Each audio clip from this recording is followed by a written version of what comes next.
Mengenal alam malaikat. Allah Ta'ala telah mengabarkan kepada manusia akan keberadaan malaikat. Bahkan, Allah jadikan keimanan kepada malaikat sebagai salah satu rukun iman, yang tanpanya iman seseorang tidak akan diterima. Di sini menjadi penting bagi setiap Muslim untuk mengenal malaikat. Dengan mengenal mereka, kita akan lebih mengetahui kebesaran Allah yang memiliki tentara-tentara seperti malaikat. Dengan mengenal malaikat pula, kita akan merasakan kasih sayang Allah yang telah melindungi kita dengan mengutus para malaikat untuk menjaga kita, mencatat amal-amal kita, membisiki kita untuk berbuat baik dan lain sebagainya. Juga dengan mengenal malaikat, kita akan mencintai mereka sebagai hamba Allah yang selalu taat kepadanya. Malaikat adalah jamak dari kata malak, yang secara bahasa bermakna mursil atau utusan. Mereka adalah makhluk gaib yang Allah ciptakan dari cahaya, tidak memiliki sifat ketuhanan, selalu taat kepada perintah Allah dan tidak pernah bermaksiat kepada Allah. Rasulullah SAW bersabda, malaikat diciptakan dari cahaya arsy, dan jin diciptakan dari nyala api, dan Adam dari apa yang sudah diceritakan kepada kalian. Jumlah malaikat sangatlah banyak, tidak ada yang mengetahui selain Allah Subhanahu wa Ta'ala. Allah Ta'ala beriman dan tidak ada yang mengetahui tentang Tuhanmu melainkan Dia sendiri. Quran Surat Al-Muddatsir ayat 31. Menunjukkan kepada banyaknya jumlah malaikat adalah apa yang dikatakan Jibril alaihissalam ketika ditanya oleh Rasulullah SAW atau dalam peristiwa Isra tentang Baitul Ma'mur. Ini adalah Baitul Ma'mur, solat di dalamnya tiap hari 70.000 malaikat. Tidak kembali lagi malaikat terakhir dari mereka. Maksudnya 70.000 malaikat yang solat setiap hari berbeda-beda. Apakah malaikat berjasad? Nas-nas yang ada menunjukkan bahawa malaikat memiliki jasad. Bahkan jasad mereka sangat besar. Meskipun berbeda-beda, Rasulullah SAW menceritakan bagaimana besarnya malaikat pemikul arasy. Aku diizinkan untuk menceritakan salah satu malaikat Allah, yaitu malaikat pemikul arasy. Sesungguhnya antara cuping telinga dan pundaknya sejauh perjalanan 700 tahun. Mereka juga memiliki sayap. Mereka pun berbeda-beda jumlah sayapnya. Di antara mereka ada yang memiliki 2 sayap, 3 atau 4 sayap.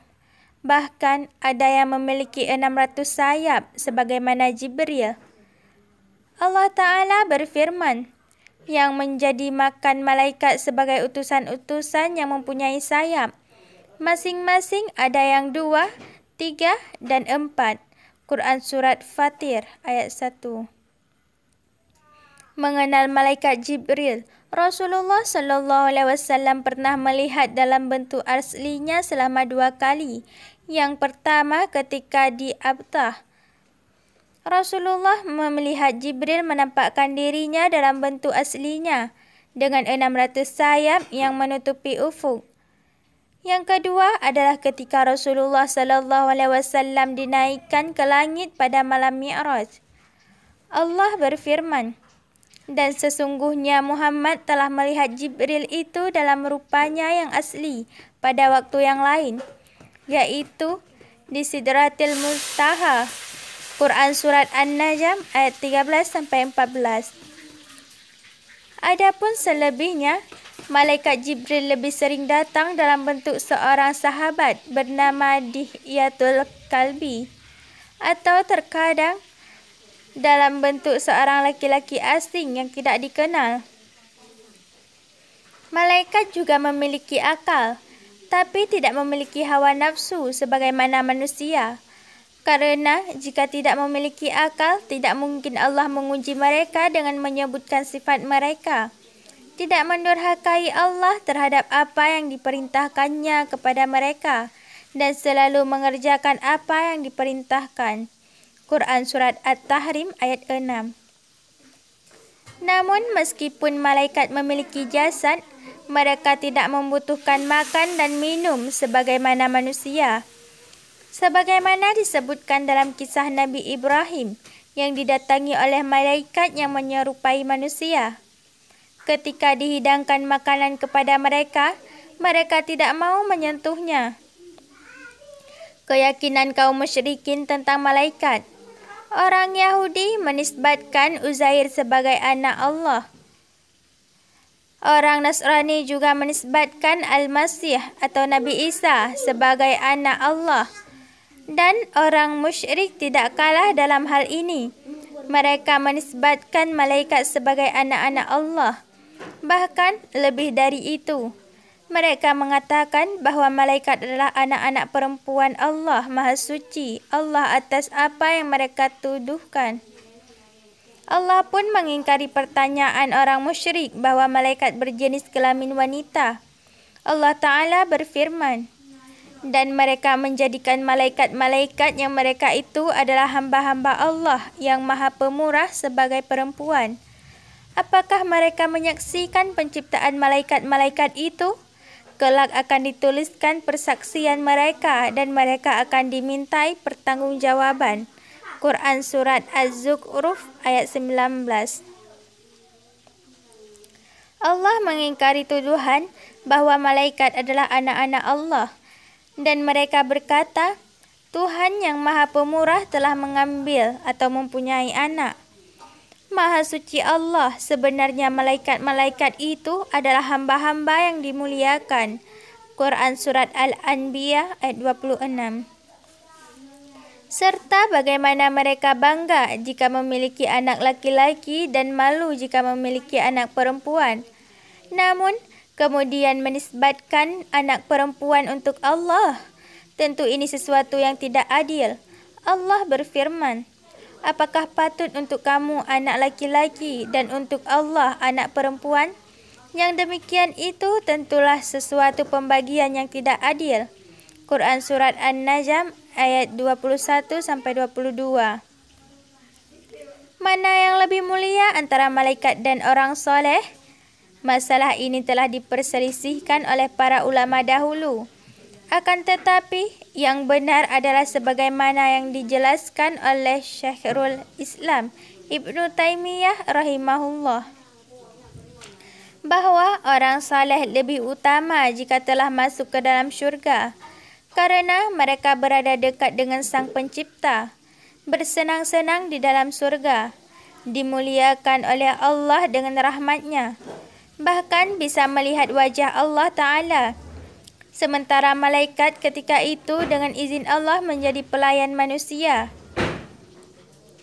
Adapun sekarang, di setiap kehidupan dunia, malaikat lebih utama dari manusia soleh karena keberadaannya di atas langit, dekat dengan Sang Pencipta, sibuk beribadah kepada Allah, suci dari dosa yang dilakukan oleh manusia di muka bumi. Malaikat merupakan makhluk yang sangat berbeda dengan manusia dan jin.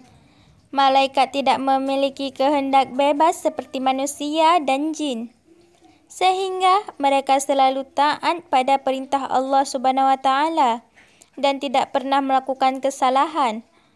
Malaikat juga tidak memiliki kemampuan untuk melakukan dosa, sehingga mereka selalu melakukan tugas-tugasnya dengan sempurna dan tanpa cacat. Tugas utama malaikat adalah untuk melakukan perintah Allah Subhanahu wa Ta'ala dengan mengatur segala urusan di dalam semesta. Malaikat juga menjadi perantara antara manusia dengan Allah Subhanahu wa Ta'ala. Malaikat yang mengatur segalanya urusan tentang alam semesta, dengan membawa doa dan penghormatan manusia kepada Allah Subhanahu wa Ta'ala.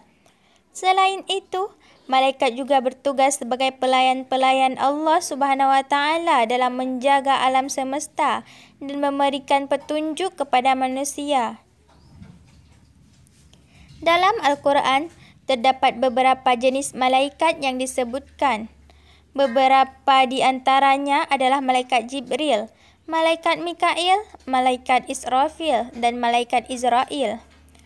Malaikat Jibril bertugas untuk menyampaikan wahyu dan perintah Allah Subhanahu wa taala kepada para nabi dan rasul. Malaikat Mikail bertugas untuk mengatur urusan rezeki dan kesejahteraan manusia. Malaikat Israfil bertugas untuk meniup sangkakala pada saat kiamat tiba. Dan malaikat Israel bertugas untuk memisahkan nyawa manusia dari jasadnya pada saat kematian. Selain itu, terdapat pula malaikat-malaikat lain yang bertugas untuk melakukan tugas-tugas khusus dalam mengatur alam semesta. Beberapa di antaranya adalah malaikat penjaga neraka, malaikat penjaga surga, dan malaikat penjaga lautan. Meskipun malaikat merupakan makhluk gaib yang tidak dapat dilihat oleh manusia, namun dalam beberapa kejadian tertentu, malaikat dapat menampakkan diri dalam bentuk manusia. Hal ini terjadi pada beberapa nabi dan rasul, seperti pada Nabi Ibrahim dan Nabi Musa. Dalam Islam, malaikat dianggap sebagai makhluk yang sangat mulia dan dihormati. Oleh karena itu, umat Muslim diajarkan untuk selalu mengagungkan malaikat dan berdoa kepada Allah Subhanahu wa taala dengan menyebut nama malaikat. Umat Muslim juga diajarkan untuk selalu mengikuti perintah Allah Subhanahu wa taala dan berusaha untuk mengenal alam malaikat. Salah satu jenis alam yang dikenal secara populer oleh umat Islam ialah kehidupan di alam malakut atau alam malaikat. Alam malakut sesungguhnya sudah masuk wilayah alam gaib mutlak. Alam ini dipenuhi oleh para malaikat, makhluk spiritual seperti para jin, malaikat termasuk jenis iblis. Alam ini tidak bisa diakses dengan panca indera atau kekuatan-kekuatan fisik manusia.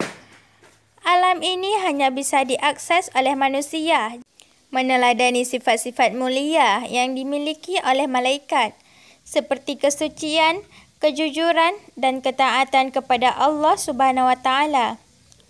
Dalam kesimpulannya, malaikat merupakan makhluk gaib yang sangat mulia dan memiliki tugas khusus dalam mengatur alam semesta. Malaikat adalah makhluk yang diciptakan Allah Subhanahu wa taala dari nur, cahaya yang bersifat gaib.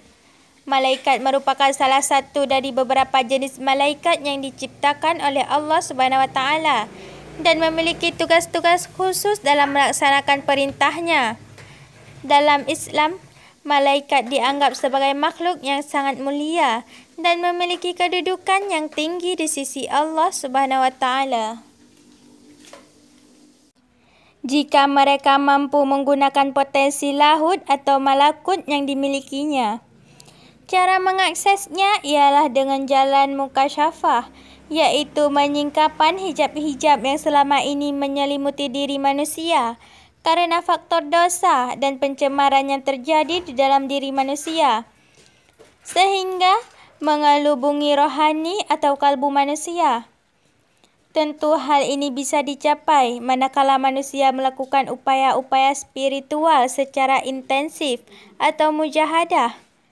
Alam malakut ini memiliki keistimewaan dibanding alam-alam yang ada di bawahnya, karena alam ini sudah lebih dekat dengan pusat wilayah sakral atau wilayah Al-Qudsiyah yang akan dibahas dalam artikel mendatang. Manusia dimungkinkan untuk mengakses alam ini jika sudah sampai pada makam spiritual tertentu. Dalam sejarah Islam, ada beberapa tokoh terkemuka yang sudah sampai ke alam ini. Bahkan, Nabi Muhammad SAW jauh telah melampaui alam ini. Jika kita merujuk kepada pendapat Syekh Abdul Qadir Jailani yang membagi roh itu kepada 4 tingkatan, maka semakin mudah kita memahami kemungkinan itu.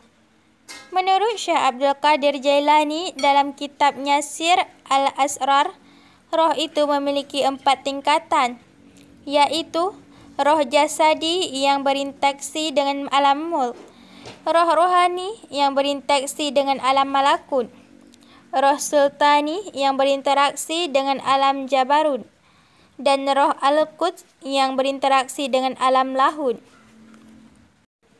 Malaikat adalah makhluk Allah Subhanahu wa Ta'ala yang paling taat dan selalu bertasbih di setiap waktu. Ada sebuah pendapat yang menyebut bahawa tempat tinggal malaikat ada di langit. Hal tersebut dikatakan Umar Sulaiman Abdullah Al-Ashqar dalam A'lam Al-Malaikah, Al-Abrar dan Alam Al-Jin wa Asyayatin.